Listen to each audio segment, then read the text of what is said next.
Hello and welcome to episode 17, season 2 of the Failsafe Fitness podcast. My name, as you already know by now, is Michael Joshua. I am the owner and CEO of Failsafe Fitness Limited. I offer kinesiology, massage, strength and conditioning, personal training, and of course this year golf performance. So there are many strings to my bow, and this year the new string golf performance has been a roaring success. Being able to combine my knowledge of the human body and the anatomy, being able to make it build muscle, become more flexible, repair itself, heal itself, make it a better version of you possible. I've been able to transfer that into the golf world, and a little small club, my local club that I've been playing at for a couple of years, the opportunity arose to do golf performance, and I started this podcast in early January and explained that a lot of the podcasts through the summer months in the UK would be on golf. But I've also kept it fitness related by giving you an exercise of the week, a piece of equipment of the week, and of course a nutrition tip of the week as well. And it's been absolutely amazing to do and see the response that it's had, have the questions come across my door, across my email box, the phone calls come in, and it's a pleasure. It's been a pleasure doing this, and I'm going to continue doing this for a while.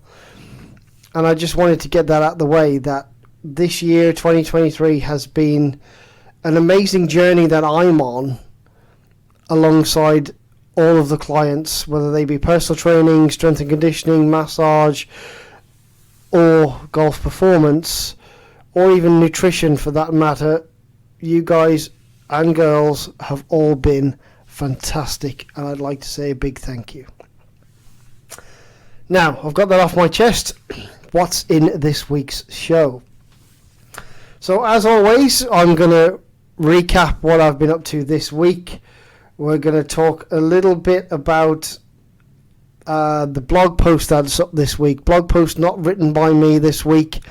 It's one from about 5 or 6 years ago now. And it was done at the University of Nebraska. All the links are in the description. All the thank yous and welcomes. And it's something I stumbled across just randomly flicking through Twitter. And it's a very interesting study. Go and have a read. And obviously, we've got the exercise of the week this week. There's a couple of exercises I want people to go out and try. Your number 3 nutrition tip of the week in how to cut calories is also coming up. And I thought, instead of breaking the break 80 post or golf part of the show down into a couple of weeks, I've decided to just do the 5 must-dos, and I think there's 4 must-dos and 1 must-don't to basically be breaking 80. And I'm going to let you know, of course, on whatever promotions are going on throughout the company this week. So what have I been up to then? It's been an extremely busy week. I've played a lot of golf, both professionally and sort of with a lot of new friends and some old friends who are coming back into the sport. So it's been a fun week. I've had some up and down rounds. I've had some great shots. I've had some bad shots, but that's golf. Golf is hard.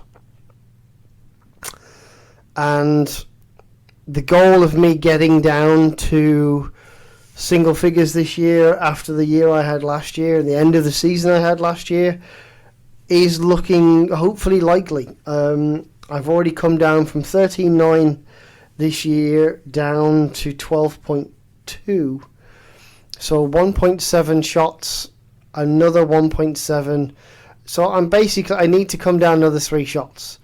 But I need to be breaking 80 hell of a lot more And when I'm playing 9 holes, I need to be shooting 40 or below to be getting down there. So hopefully it'll come. The consistency is coming, but I'm still having a couple of woes here and there. But I won't get into that too much until a little bit later on. But I personally have been enjoying my golf a lot more. I've been playing quite a lot as well this week. Like I say, I've done 3 9 holes this week with my clients. I've not only now seen them on the range explaining to me what they're doing on course, I've also explained a few things on course to them as we've gone round. Not a playing lesson at all, just a couple of tidbits that I'd like to see them, and I do this with all my clients after every 3 or 4 sessions. I like to make sure that what we work on away from the golf course that they're actually using on course. And it's sort of similar with some of my personal training clients.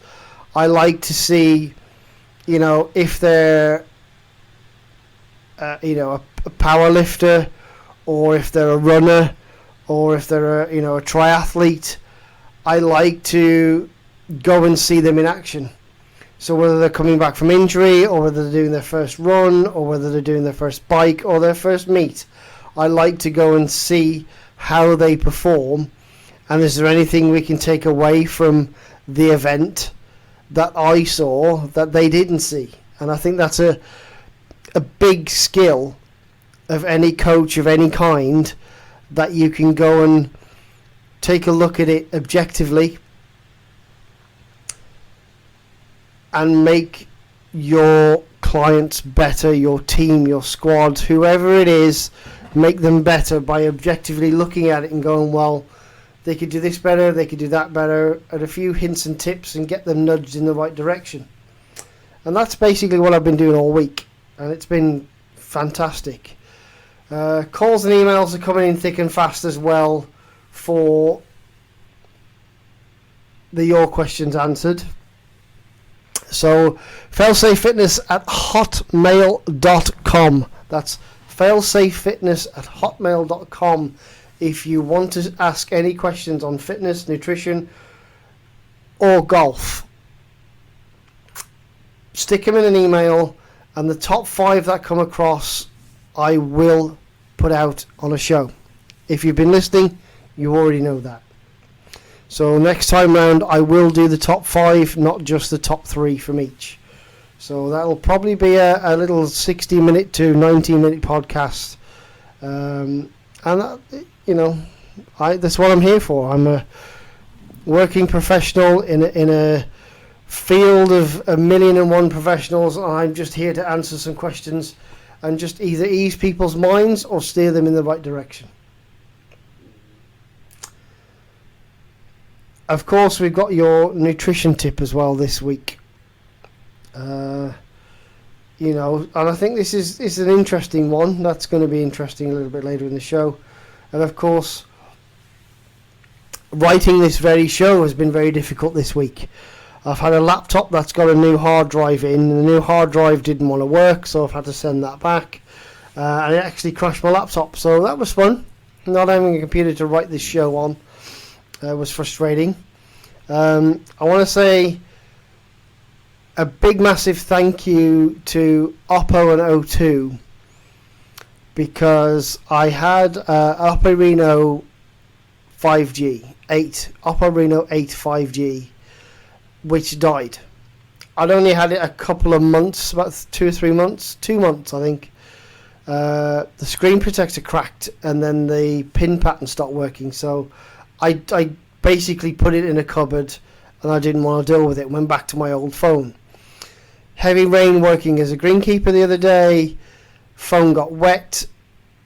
The phone is still functioning, but the screen isn't.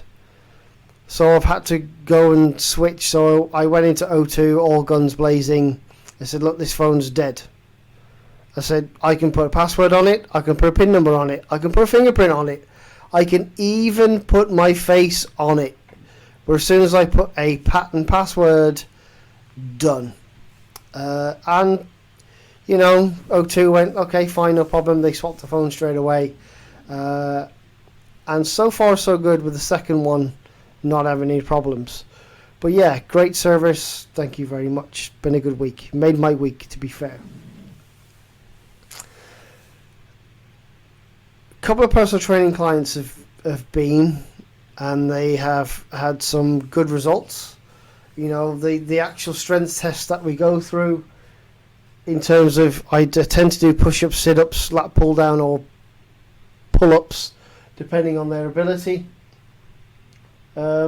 Squat, deadlift, bench, and a 12-minute either run or row or bike, depending on how they feel.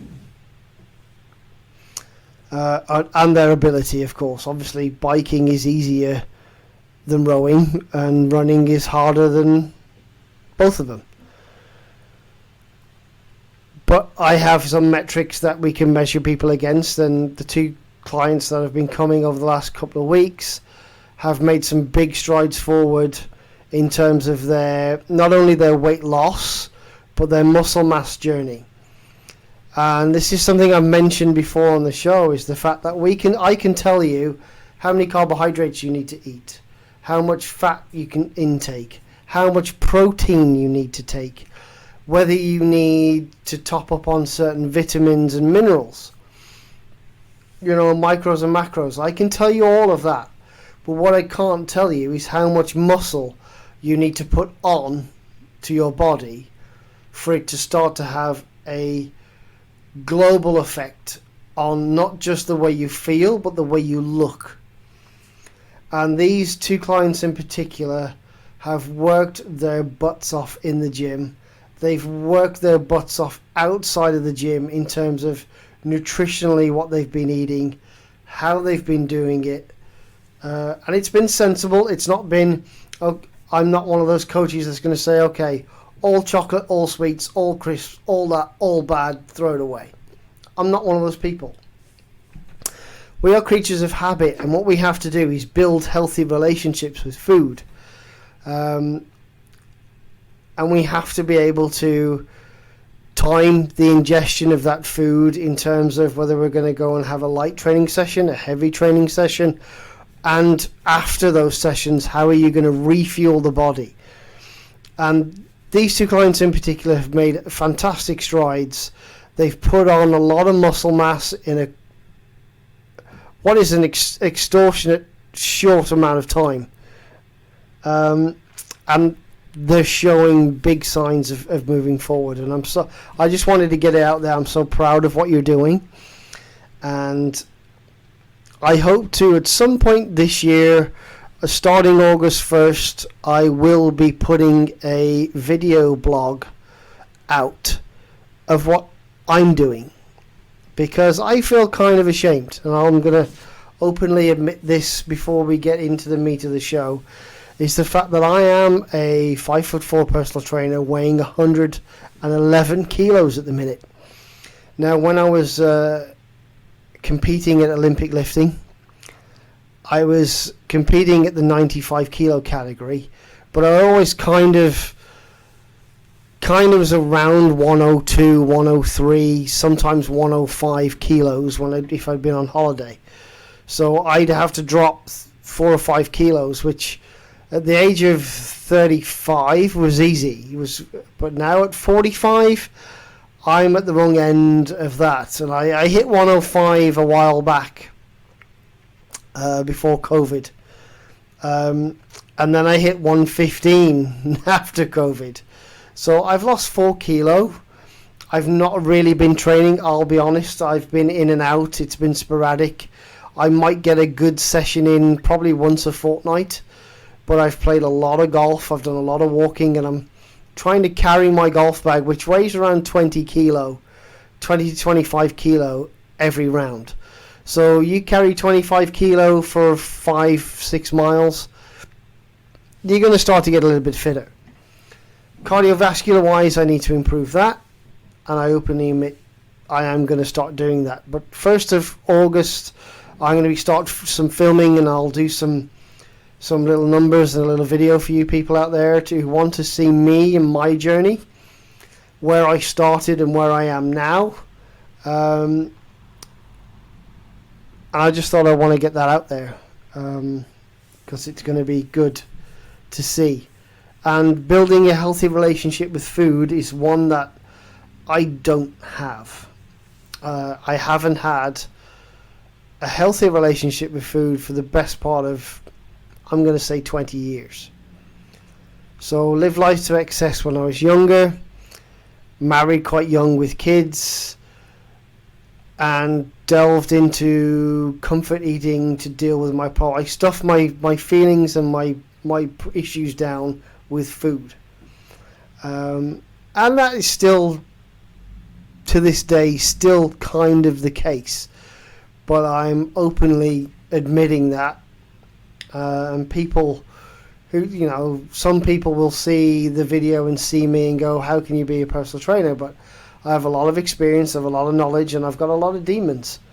And those demons aren't necessarily bad demons in terms of, I don't want to hurt myself, I don't abuse substances of any kind. It's just that I don't have a very healthy relationship with food. And that's something that I tell all of my nutrition clients and all of my personal training clients, is that I have an unhealthy relationship with food, and I'm going through steps to build a healthy relationship.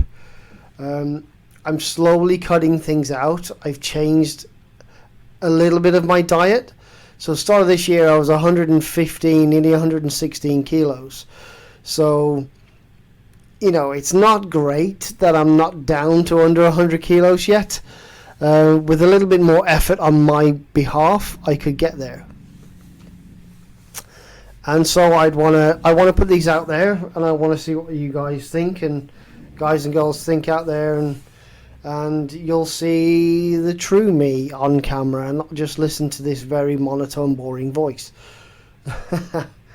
And that's basically been my week and how I've been planning it over the last few days, 7 days. Thanks for putting up with that. On with the damn show, shall we? So, blog post, very interesting blog post. It's from the University of Nebraska. It's from about 6 years ago, and like I say, it said strength depends on more than just muscle. And it talks about doing low rate, high rep, and then low rep, high weight. The differences in how muscle is built, the strength, and somewhere in there is there's a section about actual full range of motion of exercise. And I've always been a true believer in that if you can move a muscle through its full range of motion, then you are going to be able to build a healthier, stronger muscle fiber connection that is going to be able to work harder, faster, and longer. So go take a read of the blog. It's very interesting. It's very geeky. I've borrowed it this week because I just found it so interesting I had to share it. So that's the blog post for this week. Go and have a read. I'm pretty sure you'll find it very interesting. And talking of building muscle, your exercise of the week. I mean, it's a piece of equipment that I've had in the bag and in the gym for about as long as I can remember personally. But really came across them at Cream CrossFit, a decade ago. And they were slam balls. So instead of medicine balls, which can be very expensive, the CrossFit gym I was at was using slam balls. Pump them up a little tougher than more than they should do, a couple of psi more than they should be, and they were great because you could do so much with them. But what I'm going to talk about this week is the actual slam, the vertical slam, the horizontal slam. So balls over your head, you're going to slam it on the floor, pick it back up and do it again. Or you're going to be up against a wall about 3 feet away. You're going to throw the ball at the wall, catch it, and do it again. These exercises will build a very strong core. They will help build some great core muscle strength and endurance. And if you're an athlete or a sports person who plays cricket, tennis, golf, anything where you are swinging something, then med balls, slams, and horizontal or vertical slams are going to be very, very beneficial. So, and you'll find these things, they're sometimes 5, 10, 15, at max £25 in that middle junk aisle at Lidl or Aldi. Go pick yourself one up, 3, 6, 9 kilo. Work your way up to the 9 kilo, but go and buy yourselves those 3 for 60 quid, and that'll be almost as good as having a home gym, trust me. So go and get yourselves some med balls, get some slams, vertical and horizontal up against the wall or the floor, and you will build a very strong back, very strong core. And if you're a golfer or a cricketer or a tennis player, that's going to allow you to rotate your body, which in turn rotates whatever's in your hand, a bat, a racket or a golf club, much faster. Trust me, it works.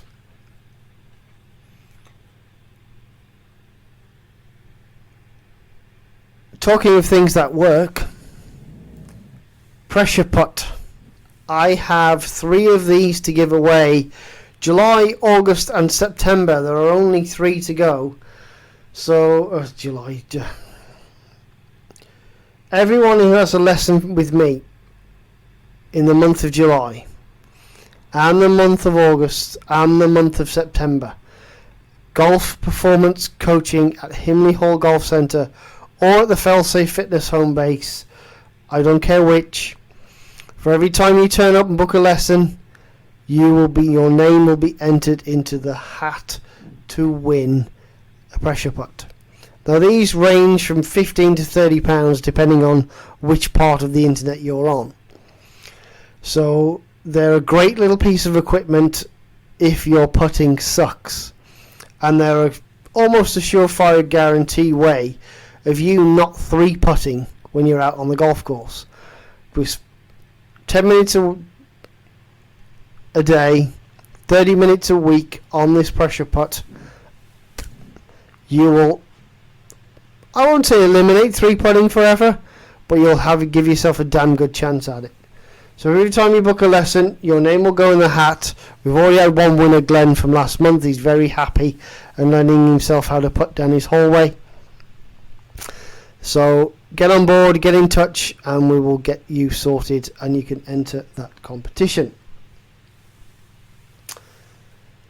Nutrition time. And 10 ways to cut calories. And this one is step number 3. And it's a stupid way to cut calories, but it's so easy you won't even think about it once you've done it a couple of times. So peel your poultry, people. Most of the fat in your chicken or your duck is just under the skin. A fried chicken breast with its skin on has 217 calories, but without the skin it only has 160 calories. So half a roasted duck with the skin has a massive 1,280 calories. Without the skin, it's just 444. And these numbers sound outlandish, but trust me, they are true facts. So even if you're having a fried chicken breast every night for a week, you can save 400 calories by just taking off the skin before cooking. And if you share 7 skinless half ducks with a friend, you can each save a whopping 2,950 calories a week by removing the skin. And when you consider the math of a pound of fat is 3,500 calories, and you eat a lot of duck or you eat a lot of chicken, especially you out there who are eating chicken and rice, chicken and broccoli, chicken and something else, and chicken and something else 4 or 5 times a week before you go out and stuff your face with a pizza and a kebab on a Friday and Saturday night. You know who you are. I'm one of them. You can basically save yourself a good chunk of a pound of fat by doing that if you are eating duck. And if you're eating chicken, 400 calories is still a lot of calories. And if you take into account the other 2 tips that I've given you, that's almost 1,000 calories a week. Without even changing your diet that dramatically. So think about it, people. If you are eating a lot of duck or a lot of chicken or a lot of turkey, peel the skin off those little animals and you will save yourself some massive calories. And that is your nutrition tip for this week. So thanks for listening so far. You're 27 minutes in almost. And I've kind of bored you with my week. I've kind of bored you with my problems, which are my problems. I've given you your exercise of the week, and I've given you your nutrition tip of the week. I've told you about the blog post, which you should definitely go and read. And that we've had, or are continuing to have, our pressure putt competition. So everyone who has a lesson from me at Himley Hall Golf Centre or at the Failsafe Fitness home base, you can win yourself, be in the chance to win yourself one of the pressure putts that are available. So for all you golfers out there, this is the one that people want to know the most. And it's weird because most of the people wanting to know how to do this haven't even done the prior few weeks worth. So breaking 80. Now this is something that I hadn't done on a regular until this year. I've shot a couple of 38s, 36s, so I've shot 3 and 4 over par. I've shot a 76, a 78, a 79, a 78, and a 77 this year. I'm on the regular now, shooting probably 2 or 3 over par. If I have a bad round, and I mean a bad round, I can shoot 9 over. I can shoot a shot a hole on 9 holes. It's easy done when I'm having a bad round. When I had a little earlier in the year, start of the year, I had some issues with the driver. I didn't know where it was going. I was losing probably 3 balls around. That was costing me 6 strokes, and you know that's not a good way to play golf. But I sorted myself out, gave myself a talking to and a lesson, and fingers crossed, I'm somewhere in and around 38 and 44. That's my kind of shooting range at the minute, without trying to push off the tee too much. That's me. 38 off the tee for me is very easy and very steady. If I'm just general swing, I'm not even trying to push the pace. I'm probably swinging driver or that club off the tee at around 90 to 95 miles an hour. If I'm at, I'd say match speed, I should be going 97 to 102 miles an hour. And then when I'm trying to absolutely annihilate it, it's 105. And that 105 I can't trust. And I couldn't trust the 97 mile an hour. So I'm back down to the 92 to 95. Smooth is fast, fast is far. That's my mantra, and that's what I'm going to keep doing. So that's me personally. I am getting to the point where breaking 80 is very much a probability more than just a possibility. So these are my 5 must-dos that I do most of the time. So the very first one for the 5 must-dos to break 80 is actually a must-don't. And to break 80, you must not 3-putt. That simple. Because you have 1 3-putt in a round, that means that for 2 holes, you're going to have at least a 1-putt to cancel it out. So if you have 3 3-putts in a round, for the rest of the round, you're pretty much going to have to 1-putt to gain those strokes back. Those are the odds, my people. Don't 3-putt. Get yourself a lesson. Win yourself one of my wonderful pressure putt trainers, and you can stop yourself from 3-putting. And if you look through some of the podcast episodes, I have more than one tip how to not 3-putt. Number 2 is hitting a minimum of 60% of the fairways. And in fact, if you want to be breaking 80 on the regular, you're going to have to be north of 60%. So 18 holes, 50% would be 9. So 60%, you're looking at a minimum of 11 fairways found. Just to give you a chance, you've got to give yourself the best chance from a fairway. You've got to be hitting 60 plus. 70 plus would be better. So you're somewhere in between 11, sort of 10, 13 fairways need to be found in a round out of 18 to give you the most optimal chance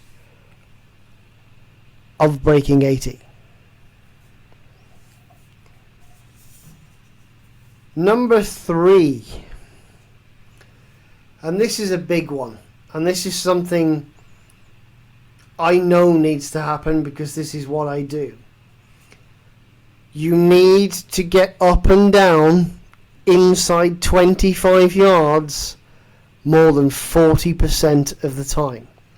My average for me, because I'm not the longest guy in the world, I average 47% up and down inside 25 yards.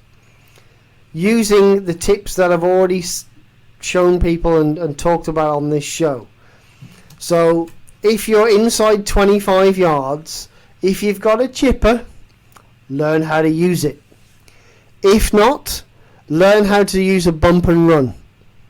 Because trust me, your sand wedge out of your set has too much bounce on it, which is the reason why you're either fat behind the ball because you don't want to blade it because the bounces off this rock hard summer turf here in the UK,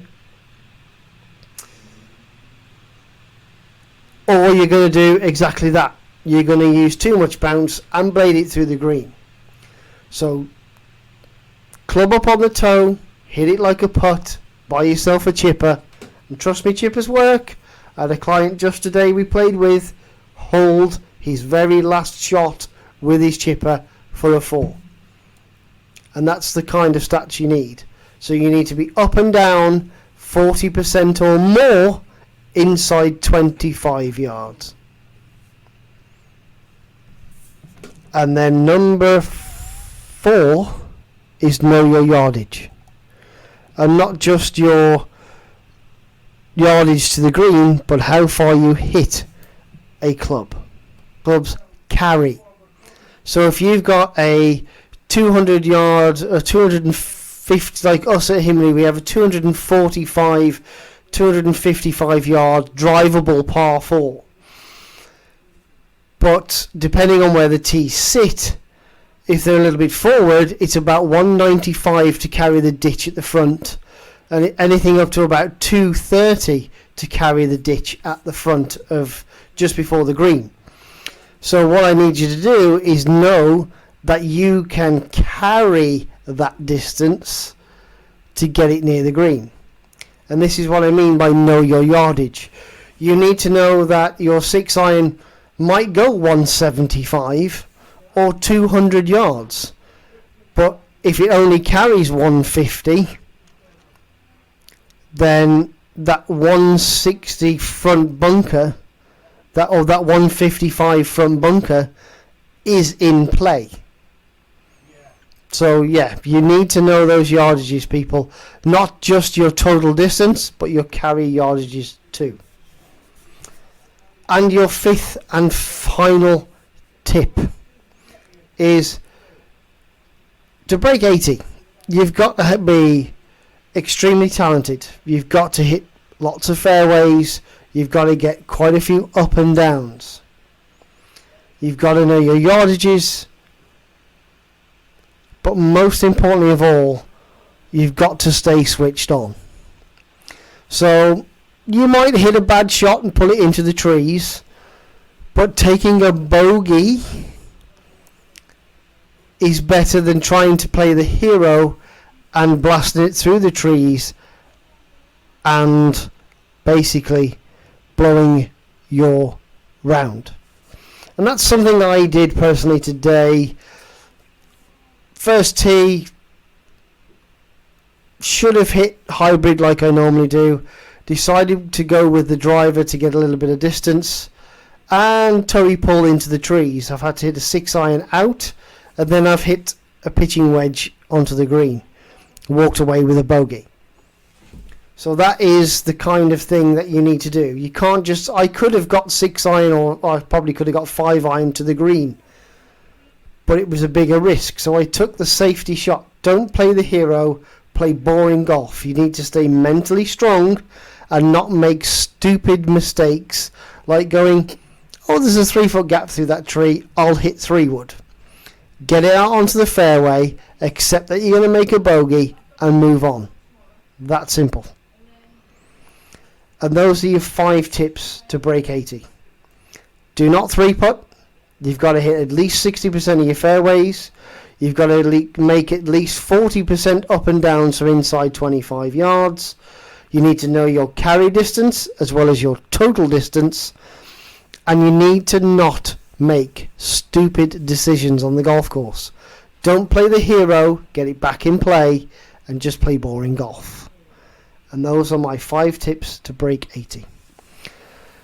And that's pretty much it from me this week. If you have enjoyed listening and there's anything you want me to talk about, whether it be food related, exercise related, or golf related, let me know. failsafefitness@hotmail.com, and I will put it in the show, or if it's popular enough, I will put it in your questions answered in a few weeks' time.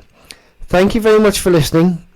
Thank you to everybody who's come to see me over the last few months and all the way through 2023, and the ones who are continually going to see me now well into the winter with the packages that they have bought. It is an honour and a pleasure to be your trainer. It's an honour and pleasure to be your coach. And it is an honour and a pleasure to see you all improve as much as you have. And long may it continue. Let's build the best versions of you, because I know I'm going to build the best version of me this year. And to everybody listening, if you want any help and advice, don't be afraid to get in touch. Like, share and subscribe to this podcast. Tell your friends about it. Tell everybody about what we are doing here at Failsafe Fitness. Go read that blog post. You'll be very interested as well. Thank you for listening. Have a great week. We'll see you next Monday. Bye bye.